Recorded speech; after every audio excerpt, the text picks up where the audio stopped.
Vamos lá, continuando nossa leitura do dia. Eu estou lendo aqui Minha Formação, do Joaquim Nabuco. É um livro que eu já devia ter lido. Só para você ter uma ideia, são 30 anos eu estou enrolando para ler esse livro. Me foi indicado na universidade. E o nosso amigo aqui, Joaquim Nabuco, foi um abolicionista importante. Ele está situado, assim, historicamente, no segundo reinado, Dom Pedro II, então, só para a gente ter uma ideia. E essa leitura não é uma leitura linear, assim, é uma leitura com opinião e uma série de coisas que eu espero esteja te ajudando. Não sou um expert em história desse tempo, muitas das coisas que estão escritas aqui me passam, infelizmente, mas eu preciso fazer essa leitura e resolvi fazer aqui junto com você para a gente destacar as principais ideias, se não todas, né? Todas às vezes é meio complicado, mas pelo menos então as principais ideias. Vamos lá, vamos já direto. Vou começar o capítulo 4, que chama-se Atração do Mundo. Isso aqui é uma autobiografia, viu, gente? Dele, desse autor. Então é muito importante que do Joaquim Nabuco é um retrato da época também, né? Então é legal porque você, vivendo muito tempo depois, você começa a olhar o mundo que é a mesma coisa de agora, né? As coisas se repetem muito. Legal? Vamos lá então. Atração do mundo. Nesses anos de mocidade a que me estou referindo, aqui ele está referindo, óbvio que ele escreveu depois, né? Claro que é um livro de memórias, e ele escreve sobre ali quando ele tinha 20 anos, 21, 22, né? Mas então, nesses anos de mocidade a que estou me referindo, a política era, de certo, para mim, uma forte excitação. É porque é de família de políticos também. Em qualquer cena do mundo, o lance político interessava-me, prendia-me, agitava-me. Quer dizer, a política para ele era interessante, não só a brasileira, qualquer lugar do mundo. Por isso mesmo eu nunca fui o que se chama verdadeiramente um político. Um espírito capaz de viver na pequena política e de me dar aí o que tem de melhor. E de dar aí o que tem de melhor. Quer dizer, ele tinha uma visão mais da política macro, né? Em minha vida vivi muito da política com P grande, ou P maiúsculo, como a gente diz, isto é, da política que é a história, e ainda hoje vivo, é certo que muito menos, mas para a política propriamente dita, que é a política local, aquelas discussõezinhas locais, né? Quem viveu em cidade pequena sabe bem como é que é isso, eu vivi, e vivi a política local, é aquela, né, aquela coisinha do dia a dia.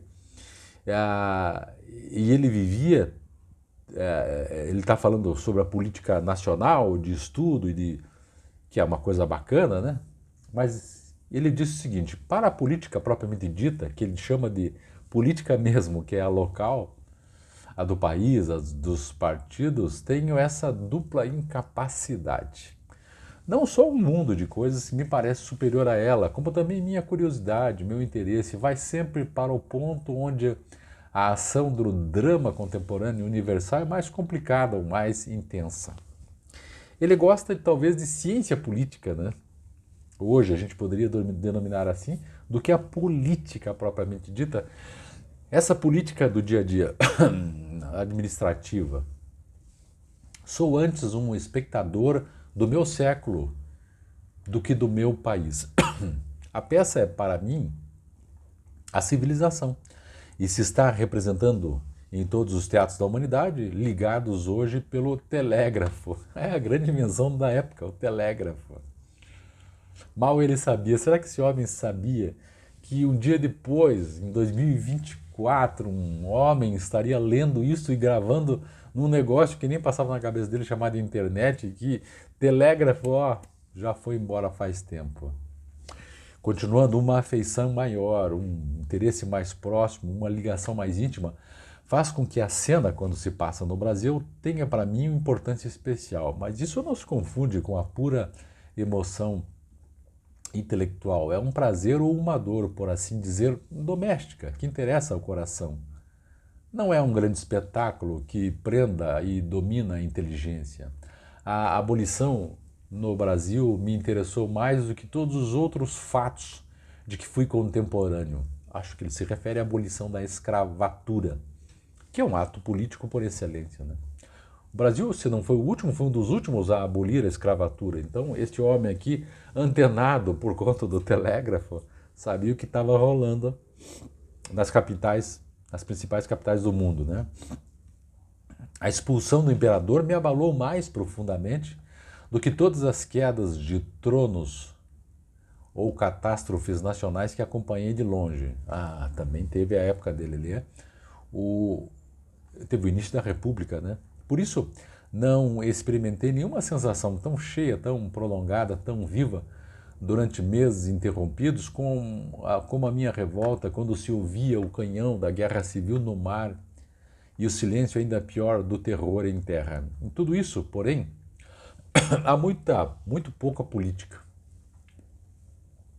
Nesses 3 quadros, por exemplo, a política suspende-se. O que há é o drama humano universal que falei, transportado para a nossa terra. Não se poderia dizer isso da luta dos partidos, nem do que exclusivamente é considerado política pelos profissionais. Esta é uma absorção como a de qualquer hábito, circunscreve a curiosidade a um campo visual restrito, é uma espécie de oclusão das pálpebras. Esse gozo especial do político na luta dos partidos não o conheci, que é aquela luta local, né? Partidos, discussões, interesses, poder. De volta a dizer, mais de ciência política o interesse dele. Procurei na política o lado moral. Imaginei uma espécie de cavalaria moderna, a cavalaria andante dos princípios e das reformas. Tive nelas emoções de tribuna, por vezes de popularidade, mas não passei daí. Do limiar, nunca o oficialismo me tentou, nunca a sua deleitação me foi revelada. Nunca renunciei à imaginação, à curiosidade, ao diletantismo para prestar sequer os primeiros votos de obediência. Só vi de muito longe o véu jacinto e púrpura do Sanctum Sanctorum, quer dizer, o extremamente santo, né? Tão de longe que me pareceu um velho reposteiro verde e amarelo, por trás do qual o presidente do conselho contemplava sozinho, face a face, a majestade do poder moderador. O poder moderador no Brasil era o rei, que no caso era imperador, né? Porque nós tínhamos poder moderador, daí um poder lá que é esse que ele fala, tipo o primeiro-ministro, assim, é um arremedo, né? Que poderia ter de executivo, nós tínhamos o legislativo e o judiciário, mas tudo isso tinha a mão do imperador porque ele era o moderador. Então, se houvesse problemas entre os poderes, Sua Majestade vinha e resolvia. Isso é interessante, né? Isso quer dizer que a minha ambição foi toda em política de ordem puramente intelectual, como a do orador, do poeta, do escritor, do reformador. Não há, sem dúvida, ambição mais alta do que a do estadista, e eu não pensaria em reduzir os homens eminentes que merecem, aquele nome em nossa política ao papel de políticos de profissão. Mas para ser um homem de governo é indispensável fixar, limitar, encerrar a imaginação nas coisas do país e ser capaz de partilhar, se não das paixões, de certo dos preconceitos dos partidos, ter com eles a mais perfeita comunhão de vida. Assim, quando eu tivesse, que não tive, as qualidades precisas, estava impedido para a política pela incompreensibilidade do meu interesse humano. Politicamente, receio ter nascido cosmopolita. Não me seria possível reduzir as minhas faculdades ao serviço de uma religião local. Renunciar à qualidade que a elas tem de voltar-se espontaneamente para fora. Assim, por exemplo, desses anos de vida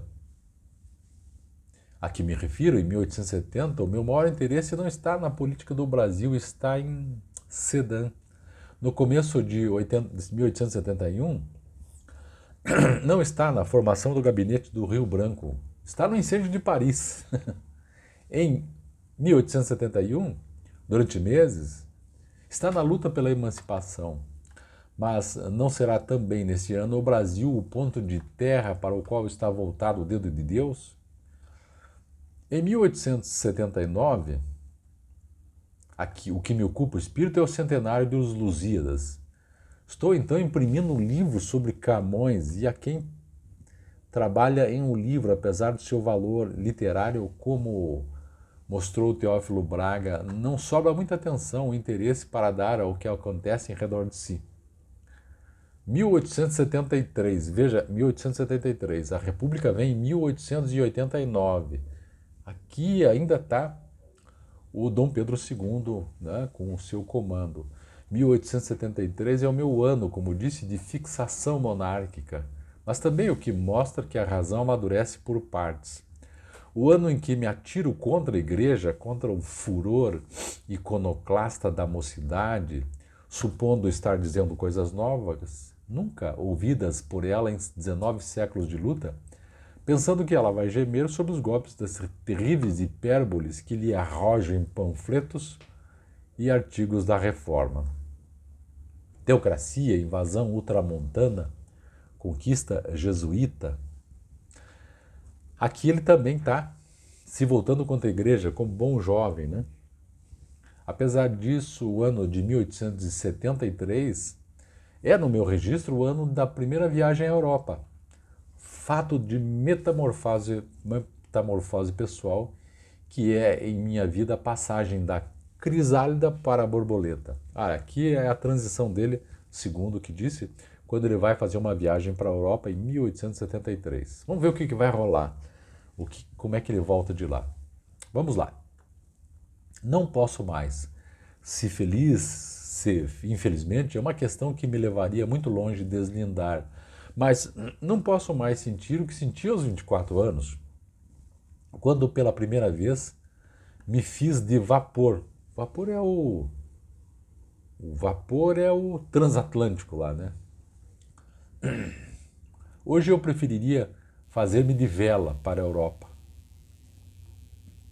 que é mais legal, né? Mais tranquilo. Quer dizer, dá para ver mais, curtir mais. Como eu já vi Leão 13 carregado na sedia gestatória, então ele viu lá no Vaticano o Papa Leão 13 sendo carregado, né? E tive a fortuna de falar longamente a sós com o Papa. Cara, ainda ele falou com o Papa. Creio que não me faria mais uma viagem para conhecer nenhum grande personagem, exceto talvez o imperador da China, já que não vi um rei mouro em Granada, passo bem sem ter visto Abdul Hamid no Bósforo. Mesmo o imperador da China, talvez eu me contentasse em conhecê-lo pela imagem que me dariam dele, se eu o avistasse, pois Rising Man, da alta diplomacia europeia, de quem sou amigo, que tiver a ocasião de penetrar no recinto inviolável e de estudar a infantil figura do incognoscível sobre as aflições da guerra japonesa. O que me interessa nele, bem se pode imaginar, não é o seu trono de almofadas de seda, o seu porta-voz, os seus cachimbos, os seus perfumadores, os seus colares.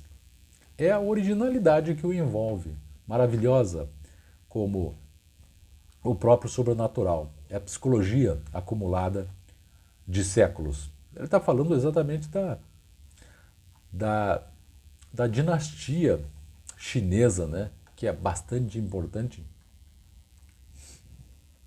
e foi e mandou muito naquele Oriente chinês. Valeu, gente. Ó, fiz um pouquinho aqui, já volto com o próximo, se a garganta deixar, evidentemente, mas dessa vez vai ser pouco, mas estamos parados aqui nesse capítulo e na página número 15, então me aguarde para o próximo vídeo. Valeu?